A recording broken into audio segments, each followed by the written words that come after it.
welcome from myself and the broadcasting crew for joining us on ERi-TV English News Broadcast.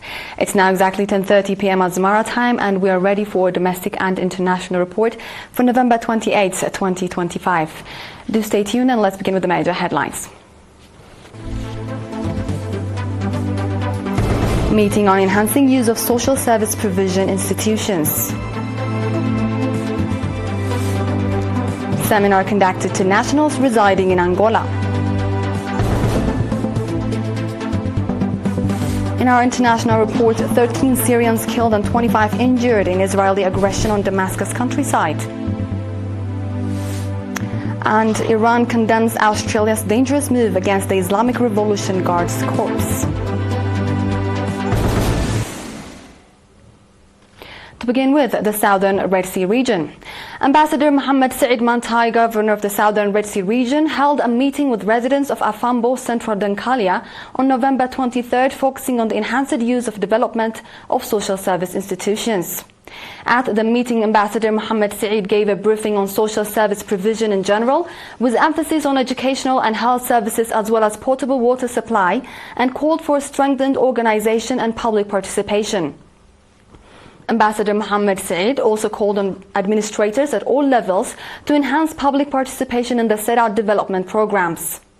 He further urged them to work in collaboration with parents and school communities with a view to increasing female school participation and controlling the prevalence of school dropouts. Mr. Fishaya Kidane, head of the Education Office, also called on parents to play a due role in improving school participation of students, especially school-aged females. The participants conducted extensive discussion on the issues raised at the meeting and adopted various recommendations.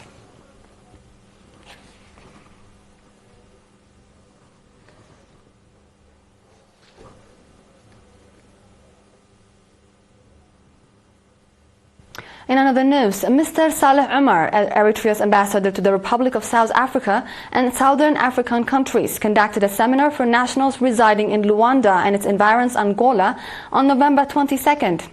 The seminar focused on objective situation in the homeland, regional and global developments, the timely responsibility and role of nationals in national development programs, as well as the significance of strengthening communities. Likewise, the YPFDJ organization in Switzerland conducted its Congress on 22nd November in Bern.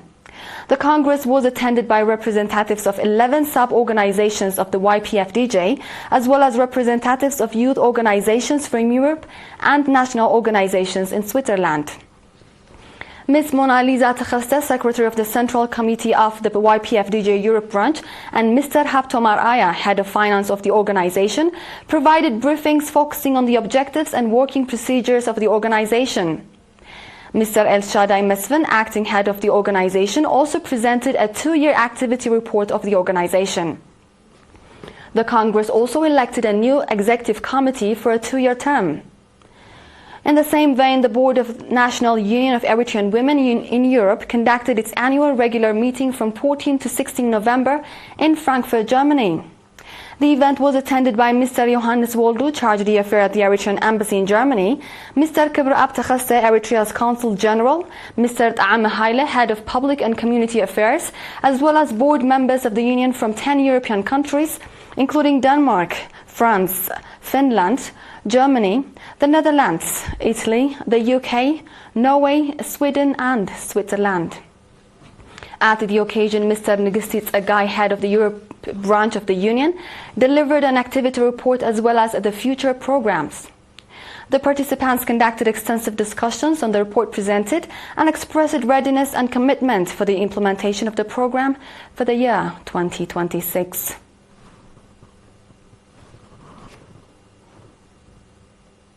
Back to the homeland and Sabah region, training on beauty salon skills, makeup, traditional and modern cuisines, as well as ceramics was provided to 147 youth in Karen City.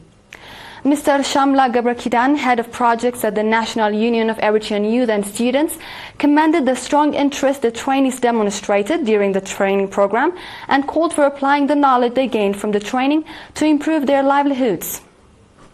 Mr. Shamla went on to say that over the past 10 years, vocational training has been provided to 11,330 youths across the region, and youths engaged in poultry, bee farming and livestock farming activities in the subzones of Karan, Elaborate, Galab and At-Kalezan have been provided 20,000 naqfa each, free of interest.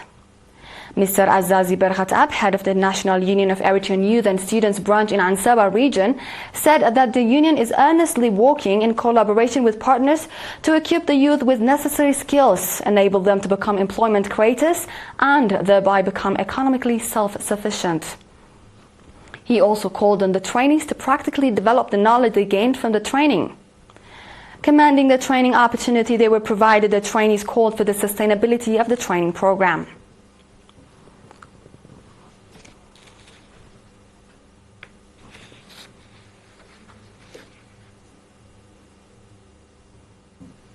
This wraps up our domestic news for this session. Dear viewers, do stay tuned, for we shall be back with the international ones after the short break.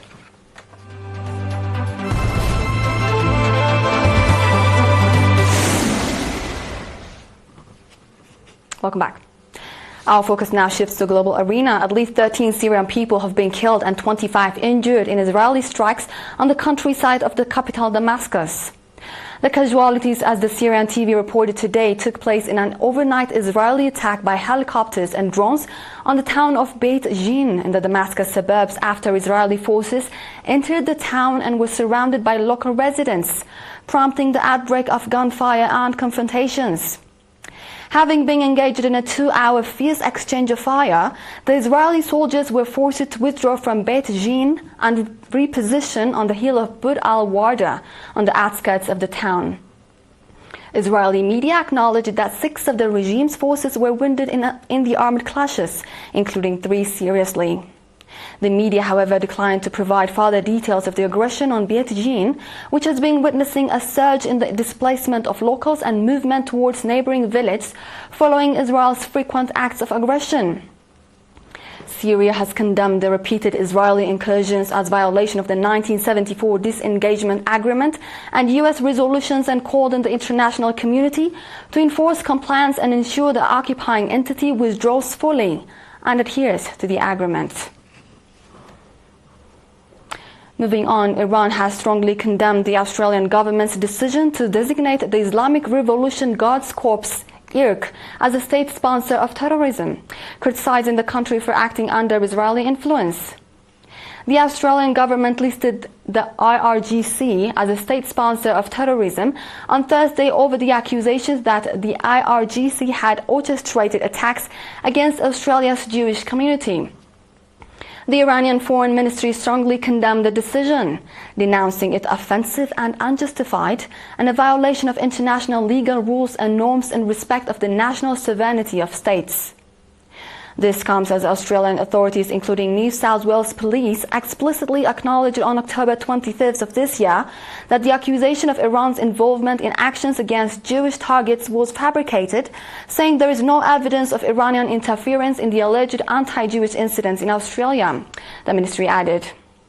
The ministry reiterated the exalted, empowering and honorable status of IRGC as part of the official armed forces of the Islamic Republic of Iran, which has played an unparalleled role in defending Iran's sovereignty and national security against foreign aggression and combating terrorism. It added that Iran will take all necessary measures to safeguard the reputation of its armed forces against hostile designations. Moving on, the United States and Russia have sent astronauts on the cooperative mission to the International Space Station.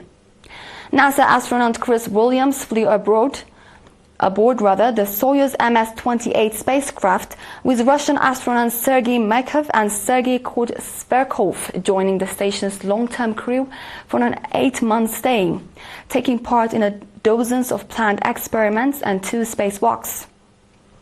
The International Space Station, which was established in the year 2000 through the cooperation of America, Russia, Europe, Japan, and Canada, is an institution where research and study focused on the fields of space and science are conducted. The station, which was established with a cost of over $150 billion, orbits the Earth at an altitude of 400 kilometers. This wraps up our domestic and international report for this session, dear viewers. Before we finalize, I present you the major headlines once more. Meeting on enhancing use of social service provision institutions. Seminar to nationals residing in Angola. 13 Syrians killed and 25 injured in Israeli aggression on Damascus countryside. And Iran condemns Australia's dangerous move against the Islamic Revolution Guards Corps.